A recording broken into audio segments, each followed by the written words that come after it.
Olaf Ekman dan Birgitta Ekman adalah pendiri jaringan gereja dunia World of Life yang tersebar di seluruh dunia. World of Life adalah gereja terbesar di Swedia, sedangkan World of Life Internasional adalah salah satu organisasi gereja Protestan besar di dunia. Ada di hampir semua negara Eropa terutama Rusia, Armenia, Siberia, Azerbaijan, Georgia, Vietnam, India serta negara-negara di Afrika dan Asia Tengah. Olaf Ekman juga adalah salah satu dewan dari gereja besar dunia Yoido Full Gospel yang pusatnya di Korea. Dia diberi gelar Billy Graham dari Swedia karena kemampuannya menjangkau banyak pengikut seluruh dunia. Olaf Ekman juga sering digambarkan sebagai seorang pendeta dari para pendeta. Ia mendirikan sekolah Alkitab terbesar di Skandinavia dan membantu mendirikan lebih dari 1.000 kelompok komunitas di Rusia. Melalui khotbah dan tulisannya, Olaf telah memberikan koherensi pada gerakan Kristen yang tumbuh paling cepat dan paling terbesar di dunia. Billy Graham dari Swedia ini ditahbiskan sebagai pendeta Lutheran tahun 1979. Selama beberapa tahun bekerja sebagai pendeta di Uppsala, Swedia. Tahun 1983 ia mendirikan World of Life, sebuah gereja karismatik non-denominasi di Uppsala dan menjadi pemimpin serta gembala senior World of Life selama 30 tahun. Selama masa itu Olaf Ekman dan Birgitta berkhotbah dan bepergian kemana-mana secara rutin ke berbagai negara di belahan dunia. Memberitakan Injil kemana-mana terutama di negara bekas Uni Soviet. Birgitta Ekman mendirikan organisasi sosial untuk anak-anak yang membutuhkan di India. Tapi penemuan kepenuhan kebenaran ada di gereja Katolik, membuat mereka meninggalkan pekerjaan dan gereja yang mereka dirikan dan memulai suatu hidup yang baru menjadi awam Katolik biasa. Kalau bukan kuasa Tuhan yang menuntun jalan hidup mereka, mana ada manusia yang mau melepas jabatan gembala senior sebuah gereja besar dunia, mana bisa meninggalkan mata pencaharian berpenghasilan besar dan pelayanan besar yang susah payah dibangun dari awal. Meninggalkan nama besar yang disandang sebagai pemimpin gereja juga pengkhotbah termasyhur yang dijuluki Billy Graham dari Swedia. Meninggalkan hubungan kekerabatan dengan kalangan lama yang pasti akan jadi berbeda hadapi kenyataan mereka telah berada di seberang di gereja Katolik. Keputusan yang tidak terpikirkan jika dilihat dari kesuksesan pelayanan mereka. Jika Tuhan berkehendak sesuatu yang tidak mungkin menjadi mungkin. Seperti Tuhan memakai mereka memenangkan banyak jiwa dalam pelayanan mereka. Demikian juga Tuhan bekerja dalam diri mereka menuntun mereka untuk menemukan kebenaran yang sejati. Kepenuhan kebenaran yang ada dalam gereja Katolik yang mereka gumuli selama 15 tahun. Keputusan yang sudah bisa terlihat dari beberapa tahun terakhir pelayanan Olaf Ekman dan Birgitta Ekman, di mana isi khotbah dan tulisan mereka sering menyerukan persatuan gereja. Gereja yang terpecah-pecah menyakiti hati Tuhan, dan sakit hati Tuhan ditanamkan dalam diri mereka. Itu telah terjadi begitu lama dalam diri gembala dan pengkhotbah besar ini. Akhirnya pada Minggu tanggal 9 Maret tahun 2014, Olaf Ekman berdiri dengan gugup di depan jemaat gereja World of Life di Uppsala. Mengenakan setelan jas dan dasi biru pucat, pendeta Swedia itu memandang wajah orang-orang yang suka dan duka telah ia jalani bersama mereka sejak ia mendirikan gereja besar pada 1983. Adapun kutipan yang Olaf Ekman katakan, "Ini adalah salah satu hari ketika saya memiliki sesuatu yang istimewa untuk dikatakan. Istri saya Birgitta dan saya dalam beberapa hari terakhir merasakan pimpinan Tuhan, mendesak kami untuk bergabung dengan gereja Katolik. Ini mungkin tampak langkah yang sangat radikal. Tetapi kami memiliki kedamaian dan sukacita yang besar dalam keputusan ini. Sekarang Anda mungkin berpikir, wah, itu hal terburuk yang pernah saya dengar sejak lama. Banyak yang hadir bibirnya tampak bergetar karena terkejut, heran dan bingung. Dia Yamge menuntun mereka, mengapa menempuh jalan yang berbeda. Mereka terkejut, karena mengira yang mereka yakini saat itu adalah sudah yang terbaik.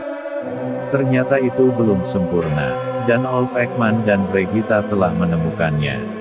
Sedangkan mereka para pendengar masih terjebak pada pemahaman yang keliru tentang gereja Katolik, pemahaman yang telah ditanamkan sejak lama oleh para bapak reformasi yang dikembangkan terus-menerus dari generasi ke generasi. Sehingga paham keliru bahkan anti-Katolik tertanam di pemikiran mereka. Padahal gereja Katolik tidak seperti yang mereka pahami, seperti Olaf dan Brigitta Ekman telah menemukannya. Sebelum kita lanjut, jangan lupa like dan subscribe ya, untuk tidak ketinggalan video kami selanjutnya.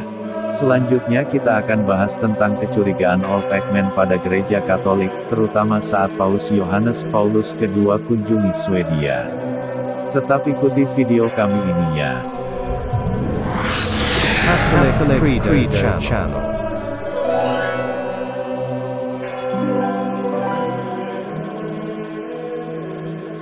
Olaf Ekman memiliki sikap curiga terhadap gereja Katolik. Bahkan berusaha untuk menjauhinya. Itu pengakuannya karena pengetahuannya tentang gereja Katolik berasal dari sumber-sumber di luar gereja Katolik. Bukan dari gereja Katolik itu sendiri dia pelajari ajaran gereja ini. Sumber-sumber sekunder memang bertanggung jawab atas semua kebohongan yang mereka ajarkan. Mereka telah menghalangi orang-orang untuk menemukan kebenaran yang sempurna. Dan ketika Olaf dan Brigitta mempelajari gereja Katolik dari sumbernya, mereka baru sadar, selama ini mereka telah dibohongi. Pada masa awal Word of Life, ada beberapa kejadian di mana Olaf Ekman melontarkan kritik terhadap gereja Katolik, dan gereja Word of Life mendoakan kunjungan Paus Yohanes Paulus II ke Uppsala pada tahun 1989. Mereka berdoa agar Swedia dilindungi iman evangelisnya sehubungan dengan kunjungan Paus ke Uppsala. Olaf bahkan menulis beberapa artikel kritis yang berhubungan dengan kedatangan Paus Yohanes Paulus II. Ia juga telah mengajarkan beberapa tentang hal itu di sekolah Alkitabnya. Namun semua itu terjadi pada tahap yang sangat awal pelayanannya. Menurut Olaf dan Brigitta, sikap negatif orang lain terhadap gereja Katolik seringkali didasarkan pada ketidaktahuan. Mereka berbicara tentang proses mereka sendiri, di mana prasangka menjadi sia-sia dan di mana mereka harus merevisi pandangan mereka tentang berbagai doktrin Katolik. Brigitta mengatakan dia merasa dia hampir tertipu saat menemukan apa yang ada di gereja Katolik. Bahkan ketika Brigitta menemukan semua sisi positif dari gereja Katolik, ia berpikir, mengapa tidak ada yang memberitahu dia tentang ini? Seseorang pasti menyembunyikan ini dari dia dan juga sembunyikan pada semua orang Kristen gereja lainnya. Brigitta memiliki pengalaman satu demi satu ketika mempelajari gereja Katolik, dia menemukan rekonsiliasi, penyembuhan, kepercayaan pada keajaiban. Semuanya ada di gereja Katolik dengan sangat kuat dan dirumuskan dengan baik, meskipun kita bahkan tidak mengetahuinya. Brigitta Ekman berkata, kami telah berdiri di sana, tersipu malu ketika menemukan ketidaktahuan kami. Olaf mengatakan banyak dari apa yang dia temui dalam gereja Katolik telah memprovokasi dia dan mengubah pandangannya tentang gereja Katolik. Katanya ketika dia membaca ajaran sosial Katolik, dia menemukan itu berisi semua yang dia yakini. Ketika dia membaca dogmatik dasar Katolik, dia menyadari ini adalah hal-hal yang selalu dia yakini tetapi tidak ada yang bisa merumuskannya. Brigitta membandingkan prasangka terhadap gereja Katolik dengan prasangka yang telah mereka hadapi selama bertahun-tahun di Word of Life. Dia pikir dia telah tahu tentang gereja Katolik, karena dia telah membaca buku-buku anti-Katolik, semuanya hitam putih. Tapi sebenarnya, itu hanya desas-desus. Dia menyebut masalah Maria sebagai contoh. Seseorang mungkin berkata kepada seorang Katolik, kamu menyembah Maria. Dan mereka keberatan, tidak, kami tidak menjadikan Maria Tuhan kami. Maria adalah manusia, dan kami tidak akan pernah menyembah Maria seperti kami menyembah Tuhan. Tidak adil menilai gereja atau gerakan berdasarkan sumber sekunder. Itulah mengapa Brigitta anjurkan adalah sangat penting untuk mencari tahu, dari tulisan resmi mereka sendiri, apa yang sebenarnya mereka imani bukan dari tulisan sekunder apalagi dari pihak yang menempatkan diri sebagai lawan atau anti-Katolik. Ulf dan Birgitta sangat menyadari fakta bahwa ada beberapa ajaran Katolik yang dipertanyakan oleh umat Kristen Protestan. Yang lalu, Ulf menulis sebuah artikel di majalah teologi Swedia Kriks yang menarik banyak perhatian. Di mana ia, antara lain, mengangkat masalah perlunya otoritas pengajaran gereja yang dapat menyelesaikan masalah atau perselisihan dalam kasus interpretasi yang berbeda-beda dari Alkitab. Ulf berpendapat bahwa otoritas seperti itu sangat dibutuhkan.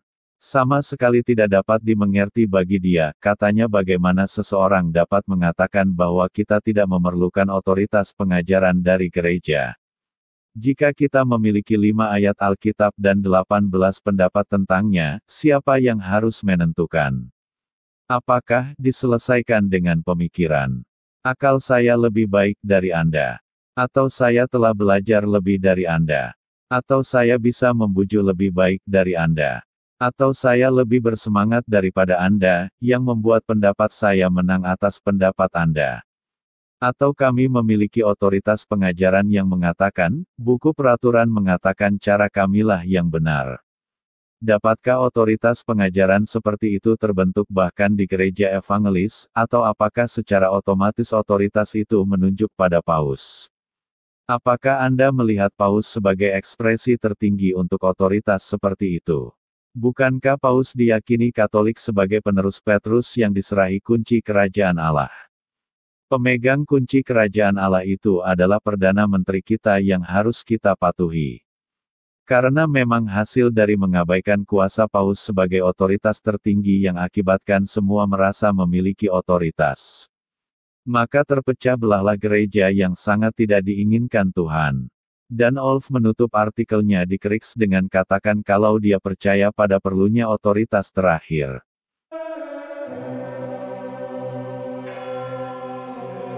Memang sebelum Ulf dan Birgitta menyatakan masuk Katolik, ada waktu yang lama, di mana pembicaraan tentang Ulf Ekman semakin dekat dengan gereja Katolik. Selama 15 tahun, dia telah menyerukan perlunya persatuan, tidak terkecuali dengan gereja-gereja bersejarah, yang telah menghasilkan percakapan dan spekulasi.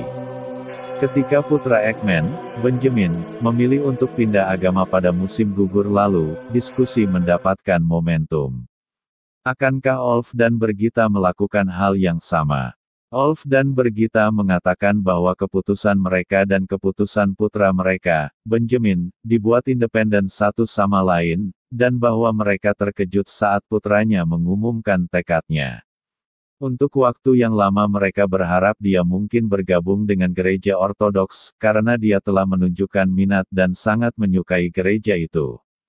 Tetapi kemudian dia menelepon suatu hari musim gugur yang lalu dan memberitahu Ulf dan Birgitta tentang keputusannya untuk bergabung dengan gereja Katolik. Dan itu benar-benar mengejutkan mereka. Mereka senang putra mereka telah menemukan rumah spiritual di kota Len, di selatan Swedia. Suatu saat selama musim gugur, Ulf dan Birgitta membuat keputusan untuk diinisiasi ke dalam gereja Katolik. Meski tekad mereka untuk bergabung dengan gereja baru-baru ini, prosesnya sudah lama, kata mereka. Mereka telah berdoa, merenung, meneliti dan meminta kepada Tuhan untuk waktu yang lama. Kerinduan mereka akan persatuan bahkan lebih jauh ke masa lalu. Ulf menyebutkan sebuah kejadian yang terjadi di akhir tahun 70-an, di mana dia sedang duduk di sebuah restoran bersama seorang teman sekolahnya ketika dia tiba-tiba mulai menangis. Ulf Ekman langsung merasakan bagaimana perasaan Yesus tentang gerejanya yang terbagi. Itu seperti kilatan, bahwa ini tidak menyenangkan Tuhan dan bahwa Yesus berduka atas fakta ini. Pengalaman di restoran makan siang kemudian lenyap dari ingatan Ulf tapi tertanam di dasar hati tanpa dia sadari. Sehingga kembali lagi muncul selama dekade terakhir, katanya. Dalam proses akhir-akhir ini, penemuan persatuan menjadi sangat sentral dan esensial, katanya. Olf Ekman mengambil Alkitabnya dan membaca sebuah ayat dari Yohanes bab 11 ayat 52, di mana Rasul Yohanes menulis bahwa Yesus akan mati, tidak hanya untuk bangsa Yahudi, tetapi juga untuk anak-anak Tuhan yang tercerai-berai, untuk menyatukan mereka dan menjadikan mereka satu. Menyatukan dan menjadikan mereka satu adalah inti dari Injil, katanya.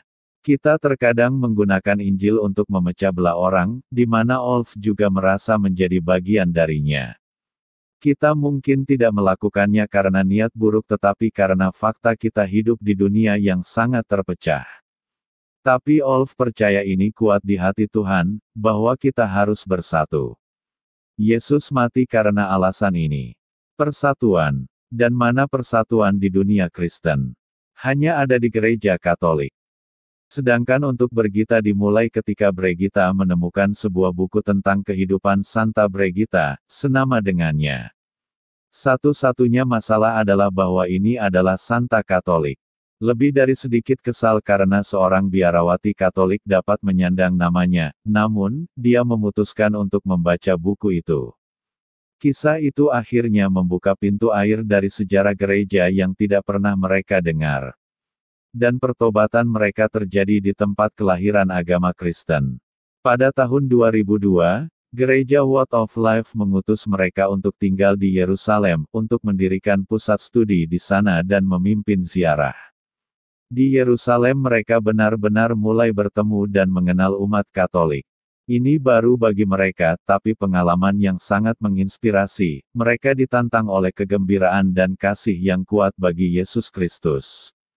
Persatuan Kristen telah menjadi semakin penting bagi mereka dan tidak mungkin menjawab pertanyaan ini tanpa berhubungan dengan gereja Katolik. Tetapi mereka harus menghadapi kurangnya pengetahuan mereka tentang gereja Katolik dan juga semua prasangka yang mereka katakan telah mereka simpan. Ini adalah perjalanan penemuan dan itu mengungkapkan kekurangan demi kekurangan dalam persepsi mereka tentang gereja Katolik. Tapi penemuan ini juga membuahkan hasil yang baik dalam hidup mereka. Semakin banyak mereka belajar, mengunjungi tempat-tempat Katolik, dan bertemu dengan saudara-saudari Kristen Katolik, semakin mereka menyadari bahwa dalam gereja Katolik memiliki apa yang mereka cari. Apa yang mereka cari mencakup 4 hal penting: kesinambungan, keaslian, otoritas, dan kehidupan sakramental. Di sini mereka menemukan kesinambungan dari Yesus dan para rasul, kata Olf Ekman. Mereka melihat betapa otentik Injil dan ajarannya telah dipelihara. Ada juga otoritas otentik dalam pertanyaan-pertanyaan tentang doktrin dan akhirnya kehidupan sakramental yang kaya dan dalam. Kesadaran bahwa gereja adalah instrumen Tuhan, pembawa rahmat yang kita semua butuhkan, membebaskan dan menentukan bagi kita. Kami para Protestan senang mengatakan bahwa kami akan kembali ke agama Kristen dari kitab Kisah Para Rasul. Padahal saat itu hanya ada satu gereja, yaitu gereja Katolik, Olf mengatakannya sambil tertawa.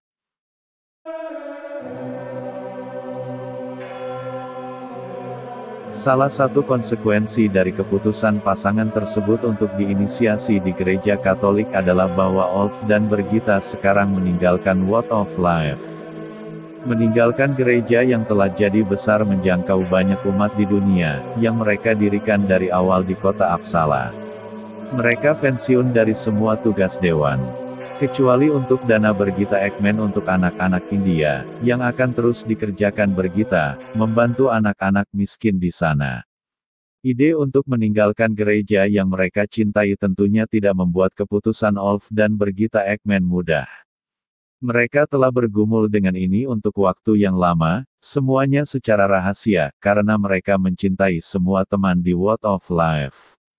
Mereka memulai semua ini, untuk meninggalkan pelayanan besar dengan reputasi besar, dan pergi ke tempat lain adalah pikiran yang tidak terpikirkan. Mereka benar-benar tidak ingin menyakiti siapapun, tidak menakut-nakuti siapapun atau merendahkan siapapun. Jadi, tentu saja, ini telah menjadi gundukan besar di jalan, yang harus dilalui Olf dan Brigita Ekman. Namun, keyakinan mereka telah membuat mereka mengambil keputusan. Mereka telah berbicara, merenungkan dan meminta bantuan Yesus dalam apa yang harus dilakukan dengan semua ini, karena mereka menyadari bahwa mereka percaya pada gereja Katolik, dan mereka percaya itu berasal dari Yesus dan para rasul. Akibatnya, akan sangat menyakitkan untuk tidak menjadi bagian darinya, dari gereja Katolik. Lalu apa yang harus dilakukan? Ini merupakan periode penderitaan, tetapi pada satu titik mereka harus membuat keputusan. Untuk diterima di gereja Katolik, seseorang diminta untuk mempelajari katekismus, sebuah buku yang diklaim Olaf sebagai buku terbaik yang pernah dia baca.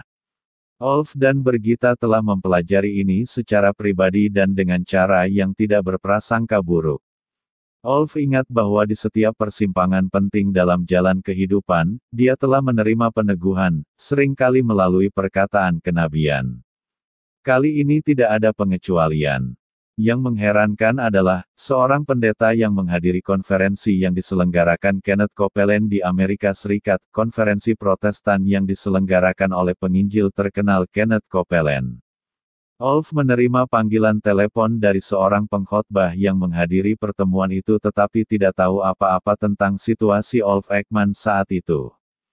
Pria yang menelepon itu berteriak melalui telepon, "Tuhan berkata kepada saya, apa yang Anda putuskan untuk dilakukan adalah benar. Tujuan Anda benar. Apa yang Anda rasa harus Anda lakukan, Anda harus lakukan. Anda harus pergi ke Katolik. Anda harus melakukan apa yang telah Anda putuskan untuk dilakukan." Olaf kaget karena sang penelpon bisa tahu pergumulan yang sedang Olaf alami.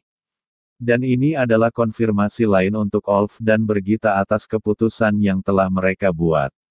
Bagaimana reaksi dunia penginjilan terutama World of Life menanggapi berpindahnya Olaf Ekman dan Birgitta ke gereja Katolik?